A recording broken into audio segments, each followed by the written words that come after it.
Kerala Blasters പുതുതായിട്ട് sign ചെയ്തിട്ടുള്ള Dusan ലഗാത്തൂർ എന്ന് പറഞ്ഞിട്ടുള്ള താരത്തിന് പകരം ആര് പോകും? മിലോസ് ആയിരിക്കുമോ, കൊയ്ഫ് ആയിരിക്കുമോ? കൊയ്ഫ് ആയിരിക്കും എന്നുള്ള സാധ്യതകൾ നമ്മൾ സംസാരിച്ചതാണ്. എന്താണെങ്കിലും അത് ഒഫീഷ്യലി തന്നെ വരുന്നു. യെസ്, ഫ്രഞ്ച് മാൻ അലക്സാണ്ടർ കൊയ്ഫ് തന്നെയാണ് കേരള ബ്ലാസ്റ്റേഴ്സുമായിട്ട് വേർപിരിയുന്നത്. സോ ഈ ഒരു താരത്തെ പറ്റി പറയുമ്പോഴത്തേക്കും ഒരു സെന്റർ ബാക്ക് എന്ന നിലയിൽ തന്നെ വന്നിട്ടുള്ള പ്ലെയർ ആണ്. അനൗൺസ് ചെയ്ത സമയത്ത് പിന്നീട് CBDM എന്നൊക്കെയുള്ള ഒരു കാര്യങ്ങളൊക്കെ ഉണ്ടായിരുന്നു. അദ്ദേഹത്തിന്റെ ഒരു കരിയർ പരിശോധിക്കുന്ന സമയത്ത് കൂടുതലും അദ്ദേഹം സെന്റർ ബാക്ക് ആയിട്ടൊക്കെ തന്നെയായിരുന്നു കളിച്ചിരുന്നത്.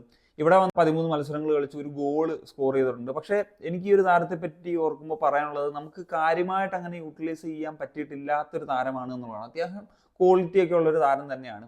പിന്നെ ഒരു കാര്യം എന്ന് വെച്ച് കഴിഞ്ഞാൽ ഇദ്ദേഹത്തെ ഒരു മിഡ്ഫീൽഡറായിട്ട് തന്നെ പരിഗണിക്കുന്നതാണ് കുറച്ചും കൂടി ബെറ്റർ. പക്ഷേ ഇദ്ദേഹം ഒരു ഡിഫൻസീവ് മിഡ്ഫീൽഡർ റോളിലേക്ക് വരുമ്പോഴത്തേക്കും അത് എത്രത്തോളം അത് വരും എന്നുള്ളൊരു ചോദ്യമാണ്. കാരണം എനിക്ക് തോന്നിയത് മോർ ഓവർ DM-നേക്കാൾ ഒരു CM ആയിട്ട് ഒരു കേപ്പബിൾ ആയിട്ടുള്ള ഒരു പ്ലെയർ ആയിരുന്നു എന്നുള്ളതാണ്. സെൻട്രൽ ബാക്കിലേക്ക് വരുമ്പോഴത്തേക്കും ആ ഒരു മറ്റ് ടീമുകളിലെ സെൻട്രൽ ബാക്സ് കൊടുക്കുന്ന ഒരു കോൺട്രിബ്യൂഷൻ്റെ കാര്യത്തിലേക്കും കൊയ്ഫായിട്ട് കമ്പാരിസൺ വരുമ്പോഴത്തേക്കും പ്രശ്നങ്ങൾ ഒക്കെ ഉണ്ട്. എന്താണെങ്കിലും ഇപ്പം പുതുതായിട്ട് വന്നിട്ടുള്ള ഡുസാൻ ലഗാത്തൂറിൻ്റെ കാര്യം എടുക്കുമ്പോഴത്തേക്കും അദ്ദേഹം കുറച്ചും കൂടി ആ ഒരു ഡിഫൻസീവ് ടൈപ്പ് പ്ലെയർ തന്നെയാണ്. ഒരു CBDM ടൈപ്പ് ആ ഒരു ഡേർട്ടി ഗെയിം കളിക്കാൻ പറ്റും. പക്ഷേ ഞാൻ പറഞ്ഞല്ലോ, കൊയ്ഫ് ഒരു വേറെ ടൈപ്പിലുള്ളൊരു പ്ലെയർ ആയിരുന്നു. അപ്പോൾ അദ്ദേഹത്തെ നമുക്ക് എത്രത്തോളം ആ ഒരു രീതിയിൽ അതാ ഞാൻ പറഞ്ഞു യൂട്ടിലൈസ് ചെയ്യാൻ പറ്റിയിട്ടുണ്ടോ എന്നുള്ളത്. കാരണം നമുക്ക് DM ആയിരുന്നു ഇല്ലായിരുന്ന ഒരു പ്ലെയർ എന്ന് പറയുന്നത്. അപ്പം ആ ഒരു സൈനിങ്ങിൻ്റെ കാര്യത്തിൽ പറ്റിയിട്ടുള്ളൊരു തെറ്റാണ്. നമുക്ക് CM ആയിട്ട് ഇഷ്ടം പോലെ പ്ലെയേഴ്സ് ഉണ്ട്. ഇപ്പോൾ വിപിൻ ഉണ്ട്, ഡാനിഷ് ഉണ്ട്, അസറുണ്ട്, അങ്ങനെ നീണ്ട പ്ലെയേഴ്സിൻ്റെ ഒരു ലിസ്റ്റ് നമുക്ക് പറയാനുണ്ട്. പക്ഷേ DM പൊസിഷനിൽ ആകെപ്പാടി പറഞ്ഞ ഫ്രെഡി മാത്രമേ ഉണ്ടായിരുന്നുള്ളൂ.